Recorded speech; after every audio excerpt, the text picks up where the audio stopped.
Okay, we've just got this VSS in that we're just going to put on the dyno and see how it goes. It's in because the guys bought the car with a supercharger system. It's a cam package exhaust system, supercharger system, and not super happy with how it runs and wants to get it more suitable for the street. So we're just going to do the video from the start so you can see a bit more of the process of doing this sort of thing. So we'll back it back on. Just keep the video going for and we'll back it back on.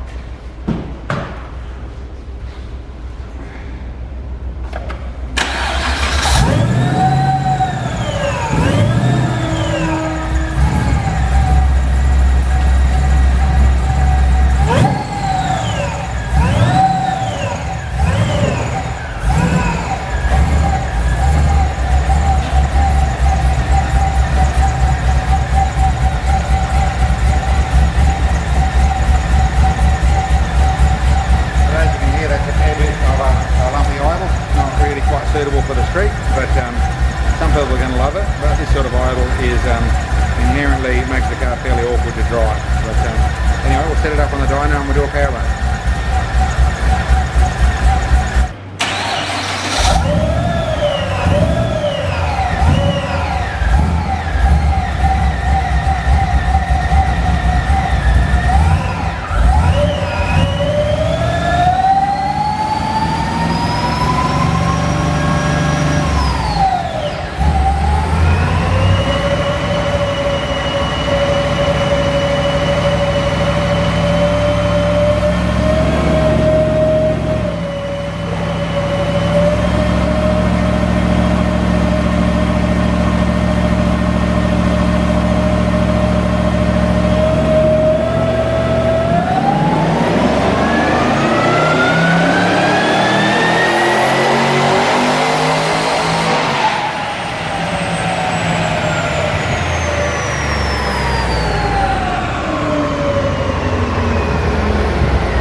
A dyno run on this car. To be truthful, that's one that makes you a little bit nervous. That's not tuned very nicely. It's running, well, I should say it's not set up that well. It's running too much boost. The drive system, although it's 8 rib, is actually unloading and helping the engine at the top of it, but so that it's not trying to put too much in there. But that's seeing nearly 16 pounds of boost on a standard engine. Pretty big camshaft, but really it's a 2300. It's pushing a bit harder here. Now I have to go through and check out some other things, but I was seeing up to 5 degrees in knock retard. It's constantly coming in on knock retard. It's maxing out the injector duty cycle. We're at 99% over 5,000 revs. All these things are a scary place to be. So I don't want to do any more of these runs. I just need to verify where it's at and then we'll go from here. Now I'll go over to the graph and show you what it actually looks like on the graph. These are the 3 runs we did. We just built up step by step, making sure we're not going to break the engine. Like I said, it's a bit nerve-wracking when you're actually checking work like this, but it's a pretty good torque curve. The person who bought the car was under the impression it was making the 660 or 658 horsepower at the wheels. With higher octane fuel and new belt and things, with a bit of a lucky run, you might have got that high. That's the best run we saw, which is the 564 horsepower at the tyres. But more to the point, you can see that car, it's not happy, it's not regular, it's got timing bouncing in and out of it.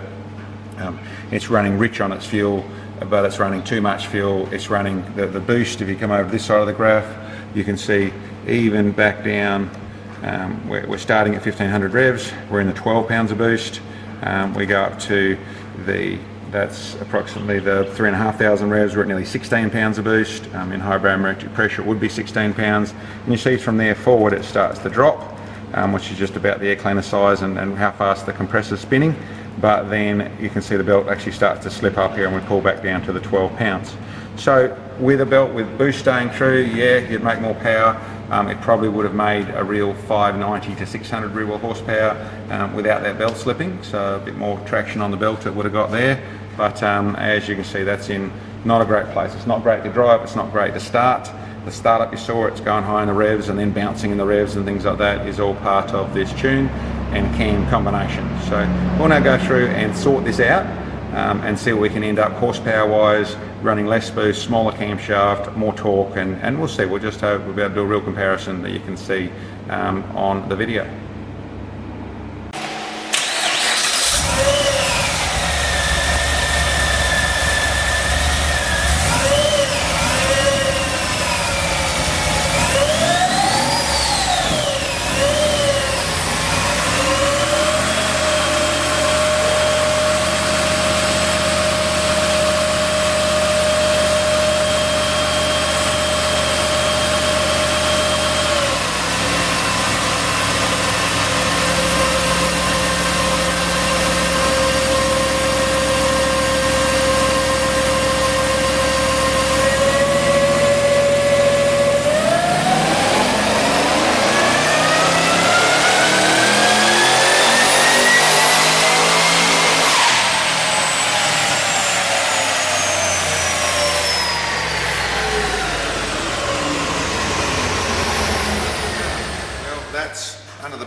we've been through, we've changed the camshaft.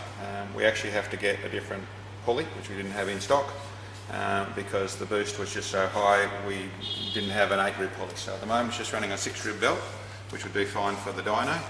We will go back up to an 8 rib belt when we change over that front pulley. We're going right back down to an 85mm front pulley to slow the boost down, to try and get back down to, really don't want to see much more than 11.5 pounds, and that's sort of pretty much where we're at.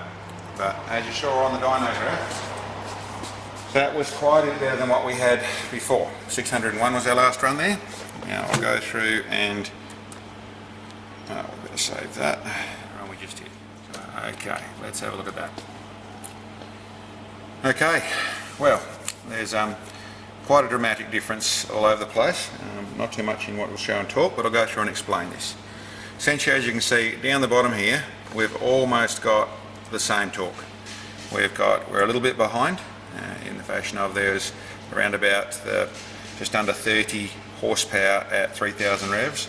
But if you come over to the other side here, you'll see at the same point it's down by, as we brought the boost down, we've actually brought it down by over 4 pounds. So we've lost more boost than we have horsepower. And then if you go up into around the 4000 revs, and that's it, just on 4000 revs, we're only just behind. It's essentially 15 horsepower. And at that same point back over here, we're once again 3.5 pounds difference in our boost. And then the top end side of things, where our boost ends up being the same, we've actually got more horsepower. We've gone up from essentially peak power of the 560 up to peak power of the 600. It let it run through a little bit further. It wasn't struggling and breaking down on the belt and things like that, and with the knock retard.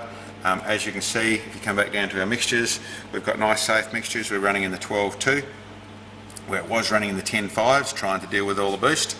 And we've actually got nice 12.2, 12.3, nice safe power. It's still up in the 12 pounds of boost, 11.5, 12 pounds of boost, so we don't want to take it too lean, so we've got it nice and safe, but we haven't got it in the 11s or anything like that. Now here you'll see it looks like it's a little bit behind. It is a little bit on full power. We're missing a lot of boost and we're a tiny bit down on boost. You'll find part throttle, this is better than it was. You'll have more torque, it's more drivable, it's a lot smoother. It's not more responsive, it's got a nice sort of idle to it. It's also not going to wear the engine anywhere near as fast as the larger camshaft, and you're not going to have any risk of broken springs that you do with the larger camshafts as well. So this should turn into a really good combo to drive, a lot nicer to use, a lot better on fuel, and something that's going to last as well.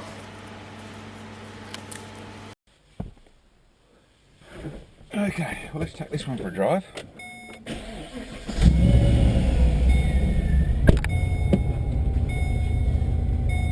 Show you what it sounds like and drives like. Now we've gone through and turned into a proper car. It's got a moderate idle, up around the 800 revs.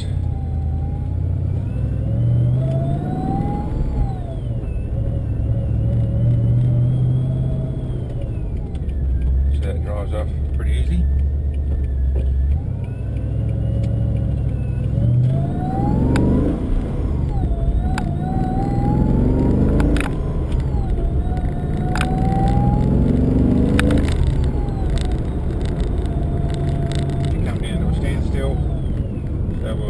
Clutch start.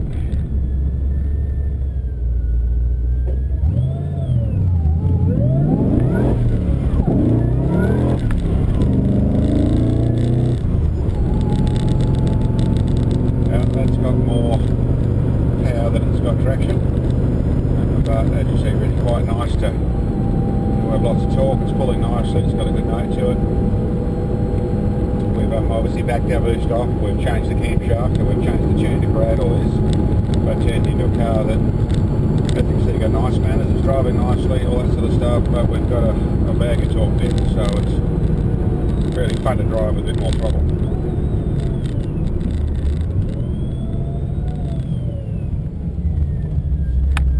Okay, so we'll just pull off in second gear this time.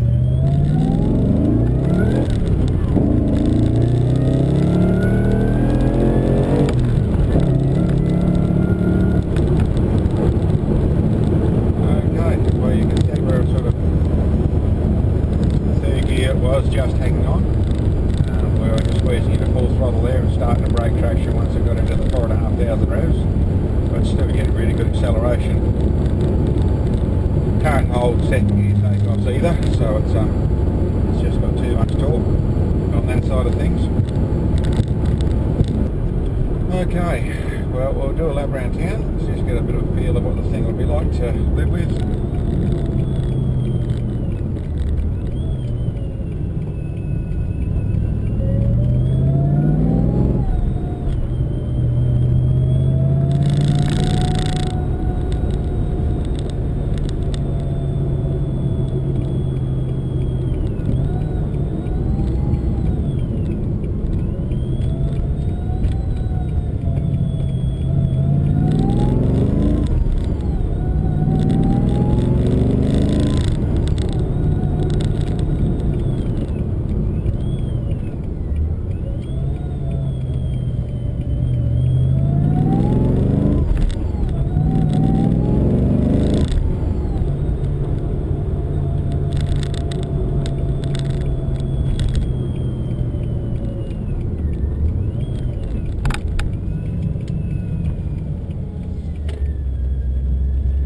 Okay, well, that's a road test